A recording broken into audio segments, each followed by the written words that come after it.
कैसे हुई कुंती की मृत्यु, जानिए 12 रहस्य चौंकाने वाले। कुंती एक अद्भुत महिला थी।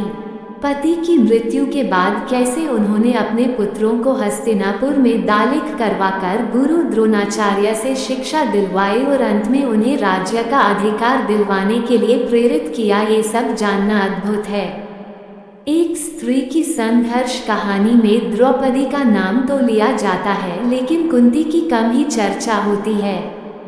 आओ जानते हैं कुंती के बारे में 10 रहस्य जिन्हें आप शायद ही जानते होंगे। 1. नहीं मिला माता पिता का प्यार। यदुवंशी राजा शूरसेन की पृथा नामक कन्या और वसुदेव नामक एक पुत्र था। पृथा नामक कन्या को राजा शूरसेन ने अपनी बुआ के संतानहीन लड़के कुतिभोज को गोद दे दिया। कुतिभोज ने इस कन्या का नाम कुंती रखा।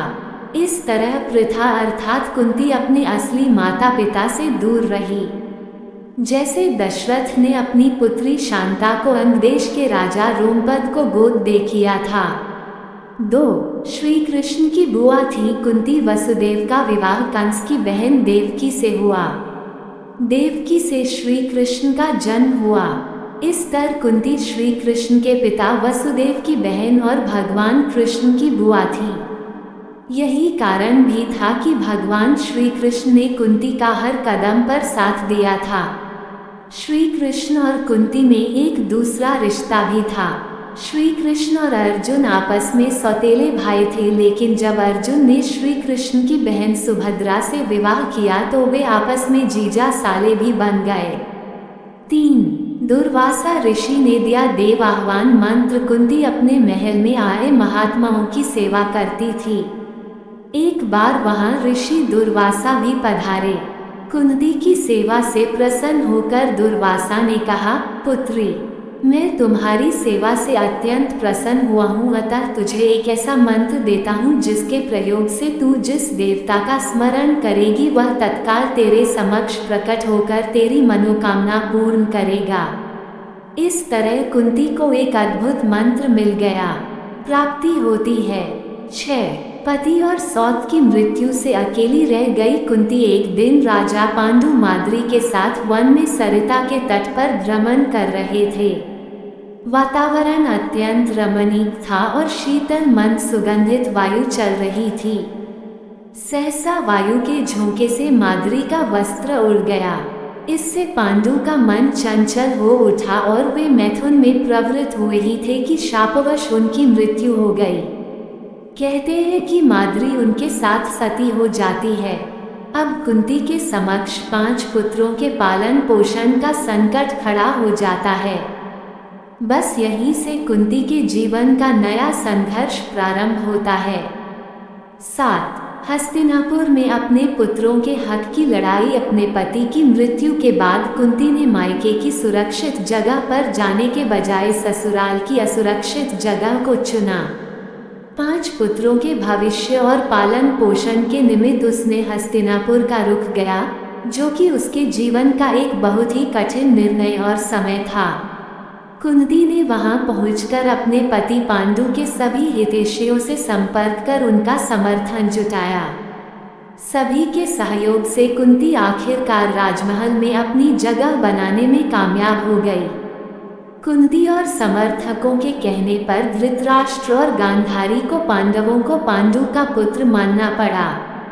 राजमहल में कुंती का सामना गांधारी, शकुनी और दुर्योधन से हुआ, जिन्होंने उसके समक्ष कई चुनौतियां खड़ी की। कुंती वसुदेव जी की बहन और भगवान श्री कृष्ण की बुआ थी, तो गांधारी गंधार नरेश की पुत्री और राजा धृतराष्ट्र की पत्नी थी। कुंती और गांधारी में अपने अपने पुत्रों को राज्य का पूर्ण अधिकार दिलाने की अप्रत्यक्ष जंग शुरू हो गई। 8. पांडवों के खिलाफ षड्यंत्र। शकुनी और दुर्योधन ने मिलकर पांडवों को मारने के कई षड्यंत्र रचे। एक बार उन्होंने दुर्योधन को जहर देकर गंगा में फेंक दिया था। मूर्छित अवस्था में भीम बहते हुए नागों के लोक पहुंच गए। वहां विषैले नागों ने उन्हें खूब दंसा, जिससे भीम के शरीर का जहर कम होने लगा, यानी जहर से जहर की काट होने लगी। जब भीम की मूर्छा टूटी तब उन्होंने नागों को मारना शुरू कर दिया। ये खबर नागराज वासुकी के पास पहुंची, तब वे स्वयं भीम के पास आए। वासुकी के साथी आर्यक नाग ने भीम को पहचान लिया। आर्यक नाग भीम के नाना थे, अर्थात कुंती के पिता के पिता। भीम ने उन्हें अपने गंगा में धोखे से बहा देने का किस्सा सुनाया।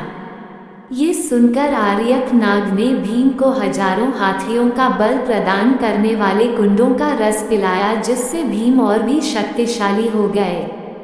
वचन दिया, माते, तुम जानती हो कि कर्ण के यहाँ याचक बनकर आया कोई भी खाली हाथ नहीं जाता, अतः मैं तुम्हें वचन देता हूँ कि अर्जुन को छोड़कर मैं अपने अन्य भाइयों पर शस्त्र नहीं उठाऊंगा।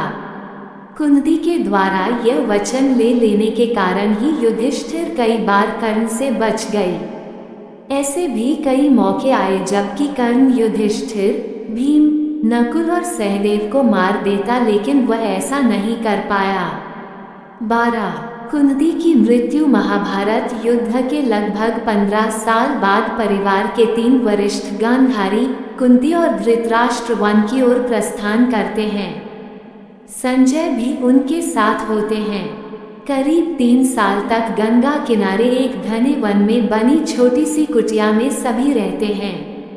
एक दिन की बात है, धृतराष्ट्र गंगा में स्नान करने के लिए जाते हैं और उनके जाते ही जंगल में आग लग जाती है, जिसकी वजह गांधारी, कुंती और संजय को कुटिया छोड़नी पड़ती है।